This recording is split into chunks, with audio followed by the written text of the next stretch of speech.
Pero pag sa market kasi ako diretso lang tayo. Akyat tayo dun sa flyover.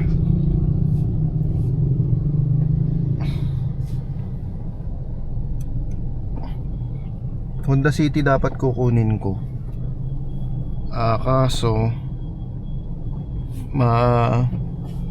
palibasa rare nga kasi yung mga 2013 to 2014 model, kapresyuhan lang ng Vios J na mga latest, mga 2019, 2018. Kaya sabi ko, hindi ko naman kailangan ng rare, kailangan ko ng service.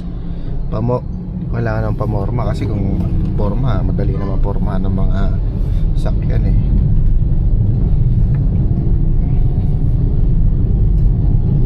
So nag-end up ako dito sa I ended up buying this Toyota Vios J 2090. Pag diniretso nyo to, ito sa kaliwa, may daan pa Mandaluyong, Papasig, Pateros.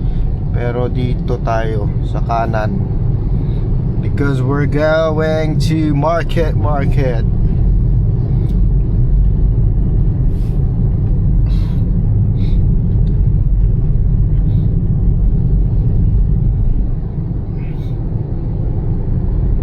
Ang tansya ko mga 130, 140 ako makakarating. Medyo okay naman, pero nagkataon kasing walang pasok ngayon pero kung meron, pabuti na ako makapasok na ako alas 3 siguro, 2 or 3. Hotel 1014. Abot mo tayo sa stoplight?